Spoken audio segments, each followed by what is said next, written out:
Good evening. Los Angeles has suffered its third and worst day of the riot so far as protesters try to protect illegal immigrants from Donald Trump's crackdown. They're being rounded up and deported in record numbers. This is the city right now. It's just gone 1 o'clock in the morning, and as you can see, a lot of police, roads blocked. It follows a day that has shaken the city to its foundations. The City of Angels looks more like hell right now. We do not need to see our city torn apart. It might be too late for that.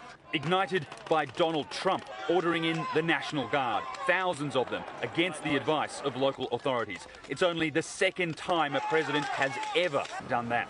Well, we're going to have troops everywhere. We're not going to let this happen to our country. We're not going to let our country be torn apart. The consequences plain to see. Trump hates us. He hates sanctuary cities. He's going to try and make an example out of us. Fire in the streets, rage in the air, and fear everywhere. Well, I'm worried about everybody. I'm worried about members of law enforcement. I'm worried about the safety of the people who are peacefully protesting. It's not like we're in war, you know, it's just protesting. The trigger for the president? Protesters spitting on police. They spit, we hit. They hit all right, and hard. Here we go, pepper spray, pepper spray. We're moving backwards, guys. We're moving backwards. Pepper spray. They mean business, these guys. The pepper spray, the tear gas is in the air.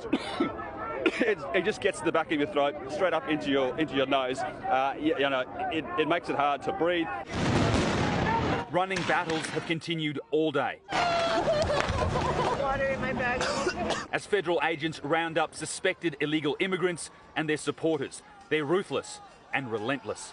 Officers are deploying tear gas canisters, rubber bullets at will, and pepper spray, firing them into the crowd every couple of minutes. Another flashbang grenade, doing all they can to try to push this crowd backwards. But we are hearing that there are many, many more protesters on their way. I got shot with a rubber bullet. It was just shoot citizens. We just want to say stop. There's no chance of that. Donald Trump is now threatening to unleash the military, a step up from the National Guard, using a long-forgotten 18th century law. Donald Trump needs to pull back. He needs to stand down. Donald Trump is inflaming these conditions. The hell are they doing? These guys need to grow up. They need to stop. We have to maintain the rule of law, and that is not what is happening there. So the president stepped in. That's real leadership, and he has the authority and the responsibility to do it. That screams dictatorship! For now, LA is burning again. Just 6 months after the deadly wildfires, a city that should be healing. Oh no, is a combat zone instead. We have fires burning in the middle of intersections. We have police and law enforcement agencies under constant attack by these protesters. They have had rocks hurled through the windscreen of their cars. And now they are firing fireworks directly at officers who have backed off a bit, I've got to say. People are terrified. And no one knows how or when this chaos will end. All right, Rob Scott and Miley Hogan join us live from Los Angeles now. Rob, to you first. California is laying the entire blame for this violence with the president. Yeah, that's right, Michael. And after having been railroaded by Donald Trump and the National Guard, the state will rush to court tomorrow morning to sue the president. The state's lawyers arguing that his actions have just inflamed this crisis, and they say deploying the National Guard was illegal, immoral and unconstitutional. But, Michael, as we know, Donald Trump has become an expert at dealing with lawsuits.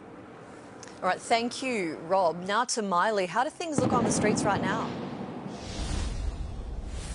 Yeah, good evening, Angie. Well, tension is still high on the streets in downtown Los Angeles. Just behind me at the moment, fireworks are going off. A group of police officers have just run down there to try and get control of that situation. I have to say, at this stage of the morning, there are now more police officers on the ground here than there are demonstrators. Just a short time ago, though, we did take these images. You can see police officers firing tear gas into the crowd of demonstrators, those demonstrators retaliating with fireworks and other objects.